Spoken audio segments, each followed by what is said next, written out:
Hi, and welcome to Architecture 212, Lessons Learned from COVID-19, Cost Optimization Efforts. I'm Nathan Besh, the Cost Lead for the Well-Architected program at AWS. So what we're going to have a look at today, first we're going to understand what the event was. Then we're first going to look at what customers did not do, which is very insightful. We'll then look at what customers did do, and then finally, what's going to be our focus for the future, for 2021 and beyond. So what actually happened? There was a significant global event, COVID-19. It was significant for a few reasons. The intensity of the impact, the duration of the impact, and the speed at which the impact happened. The impact to customers varied. We had some customers, such as digital native businesses, that saw an increase in business activity. We also had customers that had an adverse impact and saw a reduction in business. And that's what we're going to focus on today. Where we saw a reduction in business activity, how did they optimize quickly and rapidly bring down their costs? What's also important to note is that we've had similar events previously. We started the 2000s with the dot-com bubble bursting. Towards the end of the 2000s, we had the global financial crisis, and now COVID-19. So it's important that we learn from these events because unfortunately, we're probably going to have to use these learnings sooner rather than we'd want. So what customers did not do? Firstly, they didn't delay in acting or implementing. They had to make sure that they could take overnight action on what they needed to do. They didn't have the time to set up project teams, do some analysis, and get some answers in 3 or 6 months and then act. They basically had to implement overnight. Secondly, they didn't have to do intensive research and training. They didn't have to send all of their people off on training courses to learn what cost optimization was and how to do it. Cost optimization is not a technically challenging skill, and this tells us that the customers had the skills in-house. A lot of the common activities is to turn things off in cost optimization. So turning things off is basically the opposite of turning them on. It's getting in the console, turning some things off, or the GUI or the CLI. Also, customers didn't have to bring in experts. Some did, but this wasn't always the case. Again, this tells us that customers had the skills and had the capability to do the cost optimization work themselves. When they brought in external consultants or also used our partner network, this helped them to scale their efforts. They were able to scale out, optimizing a lot more, and also the speed at which they could deliver results to the business. So let's look at what customers did actually do if they had to act fast. Firstly, they implemented the AWS Well-Architected best practices. So I'm going to call out where we look at all the different areas they focused on. I'm going to make a reference to the well-architected framework so you can use the tool, the white papers, or the labs to get a little bit more information about how you could also do more. Secondly, they shifted priorities and aligned. Think about the day-to-day operations of the development team. There's a lot of competing priorities. They've got the application teams and the businesses trying to get features and new applications rolled out. They'll have operations and security work, and they'll also have some cost optimization potentially. What we saw is that cost optimization became a much higher priority across the entire business. Then they implemented cloud financial management. Specifically, they practiced cloud financial management. They implemented expenditure and usage awareness and changed the way that they did this. And they also implemented cost-effective resources. And we're going to look in those a little bit deeper. So firstly, their priorities and alignment. This actually comes to us from the operations pillar of Well-Architected. And it's the very, very first question of all of Well-Architected, is determine what your priorities are. You need to make sure that you examine your internal customer needs, your external customer needs, and also evaluate your threat landscape. You need to do this periodically as well to make sure that as your business evolves and as the external environment evolves, your priorities are correct for the business. So what was the outcome? When customers revisited these priorities, what did they actually do? First and foremost, they got a consistent and shared understanding of the goals. All of the different teams across the business, not just finance, but business, engineering, the technical, the application teams, understood that cost was a priority. They knew that they had to act and they wanted to contribute to this. There was alignment across those diverse business units. Again, removing of that tension. They weren't competing for time. They were contributing to that time and making sure that they allowed it to happen. And the biggest result was that they had success and there was impact on their cost optimization and their bill. They prioritized the work, they were able to execute and deliver those cost optimization results back to the business. And that's our first takeaway, is from the operations pillar of Well-Architected. Determine what your priorities are. Make sure you revisit these periodically or when there are external events. So now let's look at implementing cost optimization and cloud financial management. This is the very first question in the cost pillar because it's the single most effective to be able to get your organization to change and start doing cost optimization work. Firstly, you need to establish a cost optimization function. We saw customers utilizing existing people. Again, they had the capabilities in-house. They didn't have to go and recruit people to do this. They were able to utilize existing people from their teams, from finance, from business and technology, and start to get them working together and practicing cloud financial management. Secondly, they implemented a lot more cost awareness, not just in terms of doing optimization work, but across all of their business processes. Something such as change control. If they were to make a change, questions would be asked about what is the cost impact of doing this particular change. The awareness of cost spread rapidly throughout all of their business processes. And also they changed the way that they reported and notified on cost optimization. It wasn't just an end of month activity where you'd look at the bill and then start to allocate it. Customers started to do reporting much more frequently, either weekly or sometimes daily. This didn't mean that there was 4 or 30 times the amount of work. They were doing much more smaller pieces of work more frequently. This overall meant there was actually less work to do because if there was corrective actions that needed to be taken, they were much smaller corrections throughout the month. They didn't wait till the end of the month and then go and have to undo and fix up an entire month's worth of work. So much smaller, more frequent reporting on cost and optimization efforts. And this is our second takeaway, which is cost pillar question number 1, implementing cloud financial management.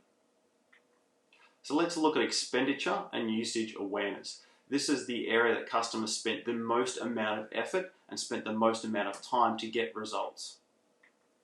Firstly, they had to monitor their cost and usage. Now there's 2 parts to doing this. First, you need to configure your data sources. You may have heard of the cost and usage report, or the CUR, which is the detailed file where all of your cost and usage information is kept. All of your usage in AWS, in all availability zones, across the globe, in all services, is in one single file. So it's the number 1 place to go to understand what is happening in your business across the entire globe on the cloud. Secondly, you also need to understand what your applications and workloads are doing. You need to make sure that you've got log files, monitoring, and telemetry on your application so that you know that they're being used. The key here is to understand what is happening in terms of the resources you're using and also what is the demand on those resources. What are your workloads doing? Both of those need to be configured. Where we saw customers had already done this, they were at a significant advantage to be able to act much quicker. So customers that had this set up could start querying this data and using this data straight away. They also had historical data going back 6, 12, 24 months. So they could look at historical trends and make better business decisions. Customers that did not have this enabled, they had no data. They would turn it on, wait 24 hours, then they would only get the current month's data. They lacked the historical data and information about their applications and their usage. Now the second part of this is to configure your cost and management tools. This is important because a lot of that data can be significant in terms of its volume. We've seen some customers have cost and usage reports over billions of lines long. So the tools are the way to be able to use this data, analyze this data, and gain business insights easily. Again, we saw some significant differences between customers that had done some work here and used the tools and some that were just starting to use them. The tools themselves aren't typically hard to use, whether or not you use native tools such as AWS Cost Explorer or the Compute Optimizer product, or if you use third-party tools. But what is a little bit time-consuming is the iteration process that you need to go through with the tools. For example, you may wish to understand where are your top items of spend. First, you need to ask, in which account is my biggest area of spend? Then inside of that account, what is the service with the most amount of spend? Then inside that service, what is the resource? So there's an iteration you need to step through. Customers that have done this work previously were able to ask that last question straight away. Again, this allowed them to act a lot faster and may take corrective actions. Second part of usage and expenditure awareness is to decommission resources. And this is typically the most highly efficient area, because if you can turn a resource off, you save 100% of its cost. And that's the highly efficient focus here. And it's a binary decision. If I'm not using a resource, I turn it off, my savings are 100% of the cost of that resource. So making sure you focus on turning things off. And that brings us to our third takeaway, which is questions 3 and 4 of the cost pillar of Well-Architected. Configure your data and tools to be able to eliminate waste. You need to understand how your workloads are being used and what resources you have to be able to take action and turn things off. Now we're going to look at cost-effective resources. The first part of cost-effective resources is pricing models. Particular area of focus for our customers during this event were savings plans and reserved instances. There is also spot, however, it really depended upon the workload and your capabilities whether or not a lot of customers were using that. So we're going to focus more on savings plans and reserved instances because this was universally used by our customers. These are highly efficient. Because of the amount of effort, it's a very minimal amount of effort to implement savings plans and reserved instances. You need to use something like Cost Explorer to do a very quick analysis, a few clicks in the console, and you've purchased a savings plan. You can get up to 70% discount. Most common instance sizes give you between 20 to 40% discount. So a few clicks to get 20 to 40% is a highly efficient activity, and that's what made these so beneficial to our customers. Another way to make these even more efficient is to reduce the analysis time. You can do this by looking at the analysis from something like Cost Explorer. If the discount is going to be sufficient, if it tells you you're going to get probably 20 to 40% discount, then purchase a portion of that. If it says purchase $100, make your first purchase of $25 to $40, and then wait a period, reanalyze, and then repurchase. When you purchase savings plans, you always purchase the highest discount first when they're applied. So purchase a portion and then reanalyze. You can iterate quickly. This also ensures that your savings plans evolve with your workloads over time. The second part of this is the resource type, size, and number. Typically this is referred to as right sizing, but there's also the type of resource. If you're thinking of EC2 instances, maybe you've got a compute instance or a memory instance or a GPU-based instance. There's also different types of storage such as IO1, GP2. So you need to make sure you look at the different types, not just the sizes of the resources that you have. The efficiency of this activity varies a lot, and it's dependent upon the amount of analysis and also the amount of testing and validation that needs to be done on the workload. So a lot of caution needs to be placed here. If you've got something like a production legacy workload, it may require significant amounts of testing and validation work. Potentially external third parties need to come in as well. You need to make sure that that effort is taken into account and the effort involved in doing the activity does not outweigh the benefit. So a lot of our customers focused on non-production workloads. Pre-production, testing, they're great areas to focus on for this particular activity because of the reduced amount of validation and testing required. So that brings us to our fourth takeaway, which is from cost questions 6 and 7.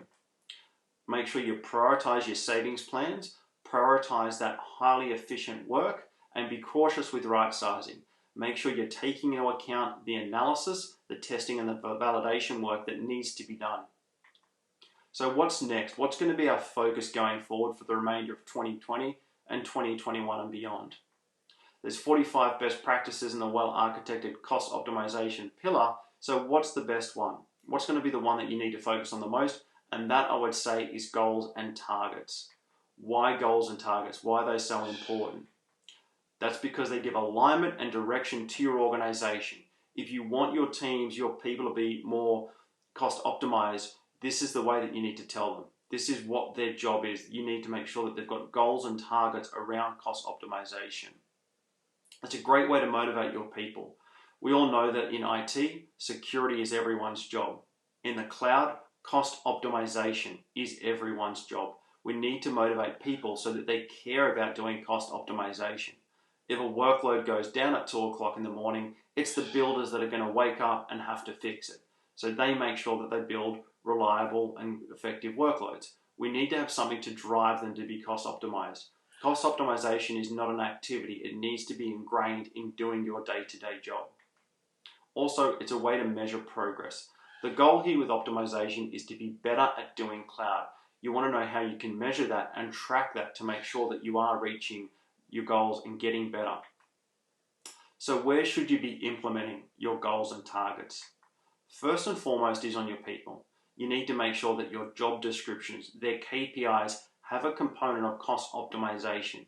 Doing cost optimization is part of their job. If they're building and creating workloads that are not optimized, they're simply not doing their job correctly, and we need to look at it like that. Secondly, we need to make sure that we've got goals and targets for cost on all of our workloads. So typically when customers would roll out a workload, they would have requirements such as availability, how many nines of availability it would have. They would have performance goals. It needs to have this much throughput, this many active sessions or active users. We also must have a goal of cost on every single workload. It needs to produce this amount of active sessions or reports or whatever the output is at a price point. So how many web pages can it serve for every dollar that it's spent? How many reports can it deliver for every dollar that it's spent? We need to have a goal and target around that. So in 6 months, you want to make sure that you're increasing the efficiency by 5-10% every 6 months or so. So what are some good goals and targets? What typically do we look for in a good goal versus a bad goal? First and foremost, they need to be based on efficiency and not cost. This is really key because if there's any corrective action that needs to be taken, there's going to be some effort involved. And you need to make sure that the effort involved does not outweigh the benefit you're receiving because that's overall a loss to the business. So make sure they're based on efficiency. Secondly, they need to be expressed in dollars or easily converted to dollars. Again, if you're going to take that corrective action, you need to know how much benefit you're going to get to make sure that you're actually going to save some money overall, given the effort involved to take the action. The number one mandatory goal that every single workload needs is that workload outcomes per dollar. How many web pages am I serving? How many shoes do I sell for every single dollar that I spend on that particular workload or platform? We need to make sure that we've got goals and targets around that number one activity. So let's look at some bad goals and targets and some better ones. First of all, ROI utilization. Putting a goal or a target around ROI utilization is a really, really bad thing to do. And that's because it's close to impossible to convert that to an actual dollar figure. We've got so many different instance sizes, different instance types, different pricing plans, 1 year, 3 year, no upfront, partial upfront. To get to an actual dollar figure from a utilization percentage is an extraordinarily large amount of work. The much easier and better goal is to look at ROI waste. You can go into Cost Explorer, look below the graph and there's a table of waste. And that's where you take the goal and target. If the waste is above $100 a month, do something about it because I know that the effort is not going to outweigh that particular saving of $100 a month.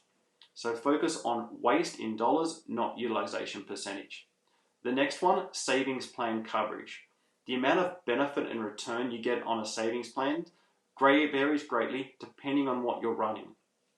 You can get up to 70%, or you can get as little as a few percent if you're running small instance sizes with licensed operating systems, licensed software without 100% uptime. So you could have two customers, both that are at 50% coverage. The first customer, if they went from 50 to 100%, maybe they get 20 or 40% saving by doing that. The second customer, if they went from 50 to 100%, they may only get 1 to 2% saving. And that's money that should be invested elsewhere in the business because typically a business could get a lot more for its money than 1 or 2%. A much better goal is the savings plan available discount. Look at the recommendations that are in Cost Explorer. If there is an available discount of more than 15% and more than $100, I will make the purchase. You make sure that you're making a smart business decision and the reward is going to outweigh the effort involved. And finally, decrease your bill is actually not the best goal or target to have. And the reason why is because it's not based on efficiency. It doesn't tell you you're actually getting better. If you were to look at your current month's bill and it was the busiest month that you've had during the entire year, it's maybe the end of holidays season, you've got the biggest and most amount of activity, you're naturally going to have the higher costs. If you look at the next month, business activity will drop, your bill will be less. You would satisfy that goal, yet you're no better at doing the cloud. You haven't become more efficient. You've done nothing, yet you've reached that goal. At the same time, if you're just before your busy period, your bill goes up by 5%, yet your revenue and activity goes up by 400%. Is that actually a problem? So a much better goal and target is to look at increasing your efficiency. Again, it's all about getting better at doing cloud. Are you doing more for every dollar you spend, or is it cheaper to do what you were doing previously? So what we looked at here today. First, you need to determine what your priorities are. Make sure you evaluate your internal and external customer needs and the threat landscape to your business. Then you need to implement cloud financial management. This is how you're going to realize financial success in the cloud. Then you need to configure your data and tools to be able to eliminate waste. You need to be able to understand exactly what's happening within your business, your resourcing, to be able to remove the unused items. Then you need to prioritize highly efficient work such as savings plans and reserved instances. Be cautious with your right-sizing activities and make sure you're not spending too much effort. Then you need to make sure you're setting goals and targets for all of your people and all of your workloads. The goal here is to be better at doing cloud and making sure that you're more efficient over time. Thank you very much. If you'd like to learn more, we've got some resources here from the Well-Architected Framework, the Well-Architected Tool, and also the Well-Architected White Papers. There are also the Well-Architected Labs, and these are the hands-on labs that are going to help you implement the best practices on the AWS Cloud. We've also got the Architecture Center and also the Solutions Library. We'd love to hear your feedback, so please complete this survey at the end of the session. Thank you.